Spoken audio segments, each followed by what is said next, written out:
Hello everyone welcome to our channel tech stories of Akhila. So ఈరోజు వచ్చేసి రీసెంట్గానే నేను ఒక రెజ్యూమే చూసాను. That resume got selected in many companies రీసెంట్గానే అది కూడా. సో ఆ కంపెనీస్కి ఎలా సెలెక్ట్ అయింది, అసలు ఆ రెజ్యూమేలో ఏముంది, ఆ ఫార్మాట్ వల్లనే మోస్ట్లీ ఆ కంపెనీస్కి సెలెక్ట్ అయిందంట. సో ఇది కూడా నేను లింక్డ్ఇన్లోనే చూసాను. సో ఆ రెజ్యూమే స్క్రీన్ షాట్ తీసి దాంట్లో ఏముంది, అన్నిటికీ దీనికి కంపారిజన్ చేస్తే చేంజెస్ ఏంటి అనేసి నేను చెక్ చేస్తే కొన్ని చేంజెస్ ఉన్నాయి. అవి ఎక్స్పీరియన్స్ పర్సన్‌కి యూజ్ అవుతాయి. ఒక ఫ్రెషర్‌కి కూడా యూజ్ అవుతాయి. ఏంటి అనేసి ఈరోజైతే నేను చెప్తాను. ఫస్ట్ రెజ్యూమే చేసేటప్పుడు చాలా మంది ఏం మిస్టేక్ చేస్తారంటే 2 కాలమ్ లేఅవుట్ తీసుకుంటారు. అవునా?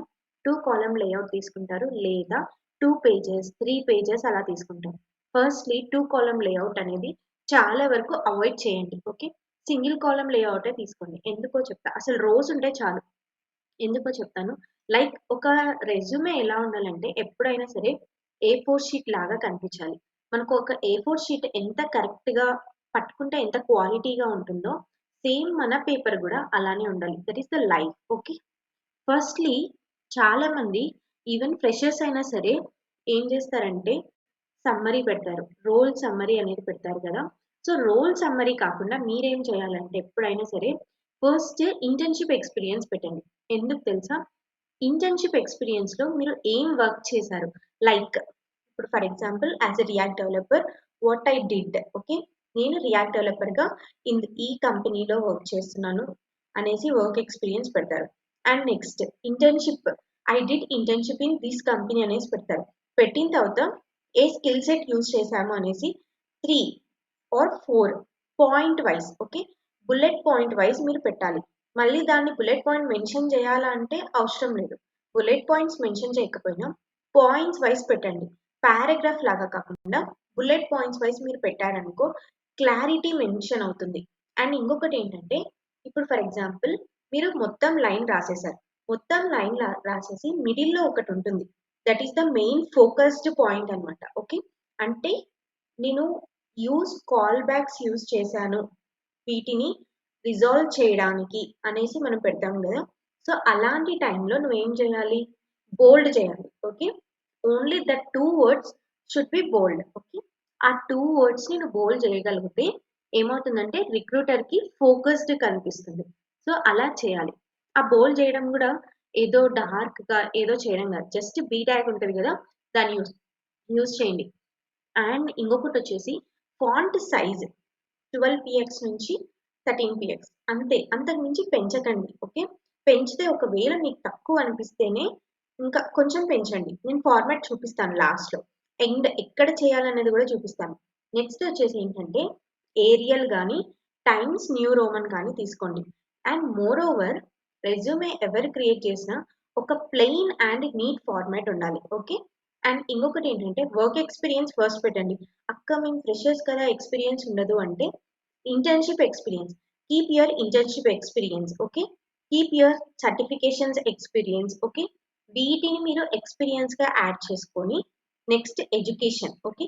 మీ ఎడ్యుకేషన్ అంటే ఏంటంటే ఓన్లీ రీసెంట్ ఎడ్యుకేషన్. నువ్వు ఇప్పుడు బీటెక్ ఫైనల్ ఇయరా? ఆ బీటెక్ మాత్రమే పెట్టు. 10థ్, inter, degree no need. Okay. ఇవన్నీ అవసరం లేదు. నువ్వు బీటెక్ వరకెళ్ళావంటే everyone knows that you came from the bottom. Okay. SSC నుంచే వచ్చావని ఎవ్రీవన్ నోస్. సో, అంత ఎవరు చూడరు. Only your recent education is very important. Okay. అది పెట్టిన తర్వాత మీరేం చేస్తారంటే కీప్ యువర్ ప్రాజెక్ట్స్. ఓకే. ప్రాజెక్ట్స్‌కి ఎప్పుడైనా సరే నేను చెప్పేదేంటంటే యాడింగ్ చేసేటప్పుడు స్కిల్ సెట్ కన్నా మీ స్కిల్ సెట్స్ ఉండాలి. అండ్ ప్రాజెక్ట్ లింక్ ఉండాలి. Okay. Project link is must and should. Okay. నువ్వు ఇంటర్న్‌షిప్‌లో చేసిన ప్రాజెక్ట్ అయినా సరే ప్రాజెక్ట్‌ని నువ్వు ఎలా బిల్డ్ చేసావనేసి ఒక శాంపిల్ బిల్డ్ చేసి నువ్వు లింక్ పెట్టినా కూడా it's very good enough. Okay. నువ్వు ఏదైనా ప్రాజెక్ట్ చేసి నీ ఓన్ ప్రాజెక్ట్స్, నీ self projects the live project is very important. Okay. And ఇప్పుడు కింద ప్రాజెక్ట్‌లో పారాగ్రాఫ్ పారాగ్రాఫ్సే పెట్టండి. ఆ పారాగ్రాఫ్ ఎలా ఉండాలి? స్మాల్ ఉండాలి. బట్ ఇంపాక్ట్ అనేది చాలా ఎక్కువ ఉండాలి. ఓకే. ఇంపాక్ట్ అనేది చాలా ఎక్కువ ఉండాలి. నేను ఇప్పుడు ఒక రెజ్యూమే చూపిస్తాను. దాన్ని బట్టి మీరు చూద్దాం. ఓకే. అండ్ స్కిల్స్ కంప్లీట్ అయిన తర్వాత then go with the achievements or skills. Okay. Skills పెట్టండి. స్కిల్స్ అంటే ఏంటి? మీ టెక్నికల్ స్కిల్స్. ఓకే. ఎంబీఏ అయినా, ఎంసీఏ అయినా ఎవరైనా సరే మీకు ఏ స్కిల్స్ ఉన్నాయో టెక్నికల్ స్కిల్స్ అవి మాత్రమే యాడ్ చేసుకోండి. అవి కూడా ఎలా యాడ్ చేస్తారు? కొందరు 2 కాలమ్ లేఅవుట్ తీసుకొని అటొకటి, ఇటొకటి అలా పెడతారు. Keep it simple. 3 or 4 lines skills add చేసిన తర్వాత మీ అచీవ్‌మెంట్స్ యాడ్ చేసుకోండి. అంతే. రెజ్యూమే అంటే ఏదో పెద్ద పెద్దగా కాదు. జస్ట్ కొంచెం ఈ మోడల్‌లో చేస్తే చాలు. నేను ఆల్రెడీ ఏటీఎస్ రెజ్యూమే ఎలా చేయాలో చెప్పాను. చెప్పినప్పుడు సేమ్ రెజ్యూమే ఫార్మాటే నేను కూడా చెప్పాను. అదే రెజ్యూమే ఫార్మాటే నేను ఈరోజు ఒక అబ్బాయిది చూసాను. ఆ అబ్బాయి పేరు Rahul. He got selected in many companies with that resume format. Only with that resume format and his skill set. Clarity తన స్కిల్ సెట్ మొత్తం ఒక క్లారిటీగా అందులో పెట్టారు. ఓకే. తన రెజ్యూమే చూడంగానే తనకేమొచ్చు అని ఈజీగా తెలిసిపోతుంది. ఓకే. తను ఏం ప్రాజెక్ట్స్ బిల్డ్ చేశాడు, ఎలా బిల్డ్ చేశాడు, ఏ స్కిల్ సెట్ యూజ్ చేశాడు అన్నది కూడా ఈజీగా తెలిసిపోతుంది. Because of that resume. Okay. Let me show you.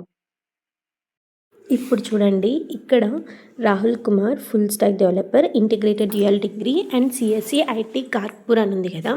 ఇక్కడ చూస్తే మీకు హెడ్లైన్స్లో క్లియర్గా తెలుస్తుంది ఏం మెన్షన్ చేశాడు, ఏంటి అండ్ డిగ్రీ ఏంటి, ఎక్కడ చదివారని ఒకటే హెడ్లైన్స్లో తెలుస్తుంది. అండ్ ఇక్కడ మీరు వర్క్ ఎక్స్పీరియన్స్ చూస్తే టెక్ సాల్వ్ సొల్యూషన్స్లో మీకు AWS S3 అంటే కోడ్ రివ్యూస్ అనేసి ఒకటి మెన్షన్ చేశాడు, కనిపిస్తుందా? అజైల్ మెథడాలజీస్ యూజ్ చేసి వేరే వాళ్ళ కోడ్ని రివ్యూ చేశాడంట. It's a very good thing actually, అవునా? అండ్ ఇంకొకటి ఏంటంటే JWT బేస్డ్ అథెంటికేషన్ అని ఉంది కదా. 500+ అకౌంట్స్ అంటే యూజర్ అకౌంట్స్కి 500+ అకౌంట్స్ మీద అథెంటికేషన్ ప్రొవైడ్ చేశాడు. ఒక అథెంటికేషన్ అనేది ఒక వెబ్సైట్కి చాలా చాలా ఇంపార్టెంట్. అలా మన వెబ్సైట్స్కి కూడా మనం ప్రిపేర్ చేస్తూనే ఉంటాం అథెంటికేషన్. బట్ ఏంటి అంటే మనం ఎప్పుడు చెప్పమన్నమాట. అంటే మన రెజ్యూమేలో మనం మెన్షన్ చేయము ఎన్ని అకౌంట్స్కి మనం యూజర్ అథెంటికేషన్ ఇస్తున్నాము అనేసి. Here he mentioned it. And scalability, and ఇక్కడ తన పర్ఫార్మెన్స్ యూజర్ ఎంగేజ్మెంట్ ఎంత ఉంది అంటే 15% అనేసి మెన్షన్ చేశాడు. అంటే మనకు డైరెక్ట్గా ఏంటి అంటే క్లారిటీగా పర్ఫెక్ట్గా తెలుస్తుంది రియాక్ట్ మీద ఏం వర్క్ చేశాడు, ఏపీఐస్ యూజ్ చేశాడా లేదా, అండ్ ఆథరైజేషన్ ఏమి ఇచ్చాడు, అజైల్ మెథడాలజీస్ యూజ్ చేశారా లేదా, అండ్ రెస్ట్ఫుల్ ఏపీఐస్ యూజ్ చేశారా లేదా. S3 బకెట్స్ అంటే మనం ఇప్పుడు AWS డిప్లాయ్ చేయడానికి మనకు ఒక అప్లికేషన్ని డిప్లాయ్ చేయాలంటే మనకి AWS కానీ కావాలి కదా. So AWS S3 buckets use చేశారా లేదా, ఇవన్నీ మెన్షన్ చేశాడు. అంటే ఒక ఫుల్ స్టాక్ డెవలపర్కి కావాల్సిన ప్రతి ఒక్కటి తన దగ్గర ఉంది అనేసి బుల్లెట్ పాయింట్స్లో వితిన్ 4 లైన్స్లో మెన్షన్ చేశాడు. క్లారిటీగా, ఫోకస్డ్గా, బోల్డ్గా ఉంది, అవునా? అలా మీరు కూడా మెన్షన్ చేయాలి. అలా ఇప్పుడు ఓకే, ఒకవేళ నువ్వు ఇంటర్న్ అయితే ఇతను ఫ్రెషర్ ఇంటర్న్ అంతే, మీరు కూడా అంతే. మీరు కూడా చాలా ఫ్రెషర్స్గా మీరు కూడా ఇంటర్న్షిప్స్ చేసింటారు కాబట్టి ఆ ఇంటర్న్షిప్స్లో మీరు ఏదైనా మెన్షన్ చేయాలి అనుకుంటే ఇలా మీరు మెన్షన్ చేయండి. ఇలా మెన్షన్ చేస్తే ఇలా మీరు ఒక్కొక్కటి సింగిల్గా బోల్డ్ చేయడం వల్ల ఏమవుతుందంటే ఫోకస్డ్గా కనిపిస్తుంది. మీరు ఏం చేస్తున్నారు, ఏంటి, ఏ డేటాబేస్ యూజ్ చేస్తున్నారు. అట్లీస్ట్ నువ్వు ఒక ఫ్రంట్ ఎండ్ డెవలపర్ అయినా సరే నువ్వు ఎంటర్ చేయొచ్చు. అట్లీస్ట్ కాదు, ఫ్రంట్ ఎండ్ డెవలపర్లో కూడా ఇలాంటివే ఉంటాయి. మనకు మోస్ట్లీ మనం ఇవే యూజ్ చేస్తూ ఉంటాం. సో వీటి మీద మనం యాడప్ చేసుకోవచ్చు. ఎవరైతే రియాక్ట్ డెవలపర్ ఇంటర్న్షిప్ చేసి ఎవరైనా రెజ్యూమే క్రియేట్ చేయడానికి వెయిట్ చేస్తూ ఉంటే ఇలా మీరు కానీ ప్రాక్టీస్ చేసి ఉంటే projects this is the best suitable resume. And ఇంకొకటి వచ్చేసి ఎడ్యుకేషన్ చూస్తే మనకి నార్మల్గా రీసెంట్ ఎడ్యుకేషన్ ఇస్తే సరిపోతుంది. ఎందుకంటే మనకి చాలా ఎడ్యుకేషన్ ఉంటుంది, లైక్ 10th SSC. ఇప్పుడు ఎవరైనా సరే SSC నుంచే వెళ్తూ ఉంటారు కదా. సో మన రీసెంట్ ఎడ్యుకేషన్ అనేది ప్రొవైడ్ చేస్తే చాలు, అంతకు మించి మనం వేరేది ఏం ప్రొవైడ్ చేయాల్సిన అవసరం లేదు. నెక్స్ట్ ఏంటి, ప్రాజెక్ట్స్ చూడండి. అతను ఒక ఇంటర్న్ కాబట్టి 2 డెమో ప్రాజెక్ట్సే ఉన్నాయి. అంటే 2 తను ఓన్గా ప్రిపేర్ చేసుకున్న ప్రాజెక్ట్సే ఉన్నాయి. తను ఓన్గా ప్రిపేర్ చేసుకున్న ప్రాజెక్ట్స్లో మీరు గమనిస్తే తను ఎలాంటి ఫ్యూచర్స్ యాడ్ చేశాడు. అండ్ లాస్ట్లో స్కిల్ సెట్ ఉంది, ఫస్ట్లో థియరీ ఉంది. సెకండ్ లైన్ చూడండి, సెకండ్, థర్డ్, ఫోర్త్ 3 లైన్స్ ఒకసారి చూస్తే తన ఎఫిషియన్సీ ఉంది. అంటే ఏంటి, CRUD ఆపరేషన్స్ యూజ్ చేయడం కానీ, లేకపోతే ఏ అథెంటికేషన్ యూజ్ చేశాడు, sign-up and login page use చేసేటప్పుడు ఎలాంటి మాడ్యూల్స్ యూజ్ చేశాడు, ఎలాంటి రిక్వైర్మెంట్కి ఎలా డిజైన్ చేశాడు, CRUD ఆపరేషన్స్ ఎక్కడ యూజ్ చేశారు, అండ్ తన డెడ్ లైన్స్ ఏంటి, తన ప్రొడక్టివిటీ ఎంత, తన అసైన్మెంట్స్ ఏంటి, బూస్ట్ చేయడానికి ఏం చేశాడు, డెడ్ లైన్స్ ఎన్ని మిస్ చేశాడని కూడా మెన్షన్ చేశాడు. మనం ఎప్పుడు డెడ్ లైన్స్ ఎన్ని మిస్ చేస్తున్నాం అనేది మెన్షన్ చేయకపోయినా చేయకూడదు, బట్ ఎంత ఎఫిషియెంట్గా వర్క్ చేసాము అనేసి ఆ ప్రాజెక్ట్స్లో అనేది మనం ఖచ్చితంగా మెన్షన్ చేయాలి. ఇలా మనము ఎప్పుడైతే మనం ఏ ఫ్యూచర్స్ డెవలప్ చేస్తున్నామో అన్నది ఉంటుందో ఆ ప్రాజెక్ట్స్లో, then you will be the shortlisted. And ఇంకొకటి ఏంటంటే స్కిల్స్, టెక్నికల్ స్కిల్స్ చూస్తే frameworks, front and back end and database and ఇంకా రెపాజిటరీస్ ఏముంటే అవి యాడ్ చేస్తాం నార్మల్లీ. అండ్ ఈ రెజ్యూమే అతను ఎక్కడ క్రియేట్ చేసాడో మనకైతే తెలియదు, కానీ and the same resume templates నేనైతే ఫ్లో సివీలో చాలా చూశాను. మీరు ఎవరైనా ఫ్లో సివీలో రెజ్యూమే క్రియేట్ చేయాలనుకుంటే flowcvresume.comలోకి వెళ్తే FLOWRESUME, ఓకే, అందులోకి వెళ్తే మీకు చాలా రెజ్యూమే టెంప్లెట్స్ కనిపిస్తాయి. You can check it. మీకు ఎవరికైనా ఫ్లో సివీలో రెజ్యూమే క్రియేట్ చేసుకోవడం రాకపోతే then tell me, I will tell you how to create the resume in the flow CV like the same. Okay, that's all about the video, and please subscribe to our channel. Thank you. Bye.